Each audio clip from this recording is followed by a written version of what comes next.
Ovarian cancer বা ডিম্বাশয়ের cancer যদি আমরা বাংলায় বলি, ডিম্বাশয়ের ক্যান্সার এমন একটি ক্যান্সার যে মহিলাদের যে ডিম্বাশয় থাকে সেখান থেকে আসলে ক্যান্সারটি উৎপন্ন হয়। এবং ক্যান্সার জিনিসটি আসলে যদি আমরা একটু বিশদভাবে বলতে যাই, যে ক্যান্সার হচ্ছে যে সেলগুলো অ্যাবনর্মালভাবে দ্রুত বাড়তে থাকে। ডিম্বাশয়ের যে কোষগুলো থাকে সেই কোষগুলো যখন অনিয়ন্ত্রিতভাবে বৃদ্ধি পেয়ে কোনো একটি চাকা তৈরি করে, যেটি একসময় ক্যান্সারে রূপান্তরিত হয়, তখনই আমরা এটাকে ডিম্বাশয়ের ক্যান্সার বলে থাকি। ডিম্বাশয়ের ক্যান্সার অবশ্যই এটি একটি গাইনোকোলজিক্যাল ক্যান্সার বা মহিলাদের যে প্রজনন তন্ত্রটি আছে, ফিমেল রিপ্রোডাক্টিভ অর্গান যেটাকে ইংলিশে বলা হয়, সেই রিপ্রোডাক্টিভ অর্গানের একটি হচ্ছে দুটি ডিম্বাশয় মহিলাদের থাকে। এর যে কোনোটা থেকে ক্যান্সার হতে পারে অথবা দুটোতেই একসাথে ক্যান্সার আক্রান্ত হতে পারে, এবং এটি অবশ্যই মহিলাদের ক্ষেত্রেই হয়। এবং 50 বা 50-এর বেশি যাদের বয়স তাদের ক্ষেত্রে এটির ঝুঁকিটা বেশি। এছাড়াও আরও অল্প বয়সেও হয়, যেমন ডিম্বাশয়ের কিছু ক্যান্সার থাকে যেগুলোকে আমরা বলি যেগুলো একটু কম হয়, বিরল, কিন্তু সেগুলো বেশ ভয়ানক, যেমন জার্ম সেল বা ক্লিয়ার সেল, এগুলো সাধারণত কম বয়সেও আরও হয়ে থাকে। ওভারিয়ান ক্যান্সারেরকে বলা হয় সাইলেন্ট কিলার, বা এটার সিমটমগুলো থাকে এমন একটা ভাবে যে অনেক সময় বুঝতে অনেকটা লেট হয়ে যায়।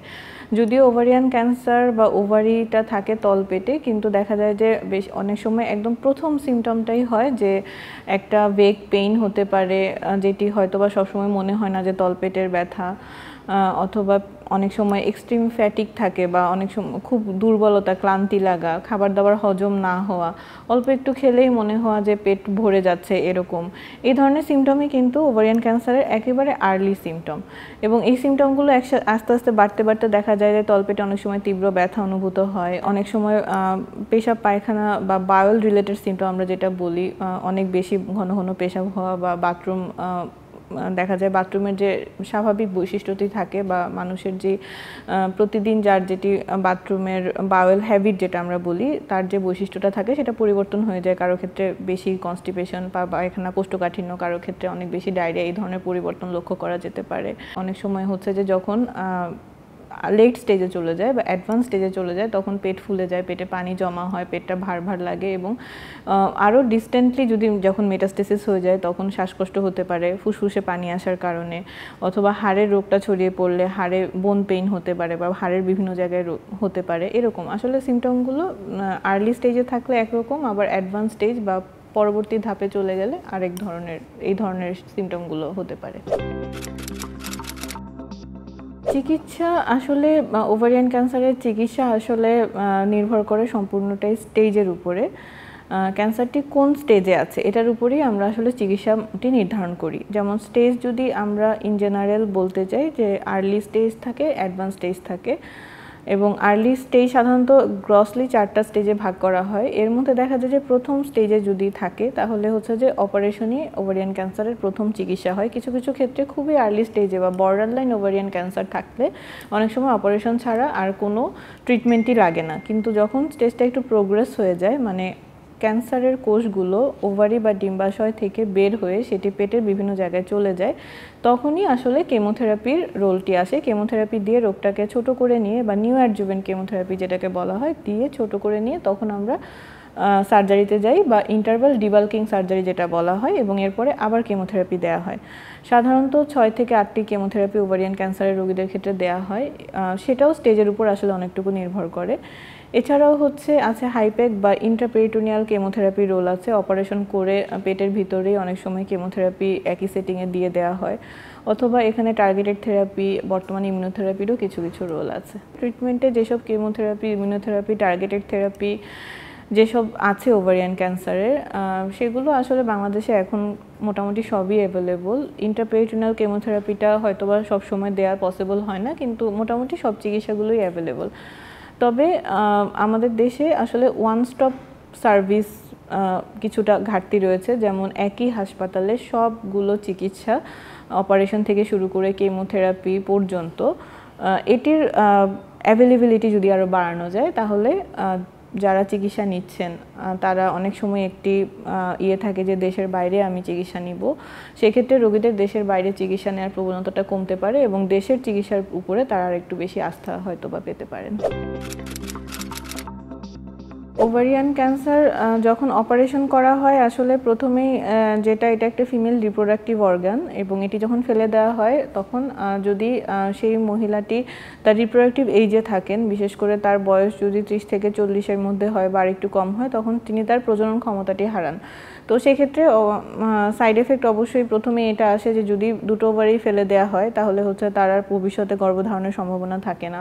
আমরা যে রোগীর প্রজনন ক্ষমতাটি নষ্ট হওয়ার সম্ভাবনা আছে তাদেরকে ওভারিয়ান টিস্যু প্রিজার্ভেশনের জন্য বলা হয় অনেক সময়, বা এটি ফ্রোজেন করে রাখা যায় ওভারিয়ান টিস্যুটি, যেটি পরবর্তীকালে কাজে লাগানো যায়। এছাড়াও আরও কিছু সাইড এফেক্ট থাকে, যেমন কেমোথেরাপির সাইড এফেক্ট, চুল পড়ে যাওয়া, হাতে পায়ে ঝিঝি ধরা, হাতে পায়ে কামড়ানো, মানসিক অবসাদ বা ফ্যাটিক লাগা, সবসময় দুর্বল লাগা, বমি বমি হওয়া, এগুলো কেমোথেরাপির সাইড এফেক্ট। এটি কেমোথেরাপি শেষ হয়ে গেলে অনেক সময় রোগীরা আবার কাটিয়ে ওঠেন, তেমন কোনো সাইড এফেক্ট থাকে না। মূলত অপারেশন এবং কেমোথেরাপি যেহেতু চিকিৎসা ওভারিয়ান ক্যান্সারের, সেক্ষেত্রে এগুলোই আসলে দীর্ঘমেয়াদীকালে রোগীকে আক্রান্ত করতে পারে। ওভারিয়ান ক্যান্সার আসলে নিরাময়যোগ্য আর্লি স্টেজে, অবশ্যই আর্লি স্টেজে যদি প্রথমেই বলেছি যে এটি স্টেজ 1-এ যদি থাকে, বর্ডারলাইন ওভারিয়ান ক্যান্সার বা একেবারে স্টেজ 1-এর ক্যান্সার, শুধুমাত্র অপারেশন করে এটাকে পুরোপুরি নিরাময় করা সম্ভব। এছাড়াও স্টেজ 2-তেও দেখা যায় যে রোগী অনেক সময় দীর্ঘদিন ভালো থাকতে পারেন অপারেশন এবং কেমোথেরাপির সাহায্যে। তবে বাকি স্টেজগুলোতে অবশ্যই রোগীর ক্যান্সার প্রাথমিক অবস্থায় যদি পুরোপুরি কমিয়ে ফেলা যায় বা নিরাময় করে দেওয়া যায়, পরবর্তীকালে রিকারেন্সের সম্ভাবনা থেকেই যায়।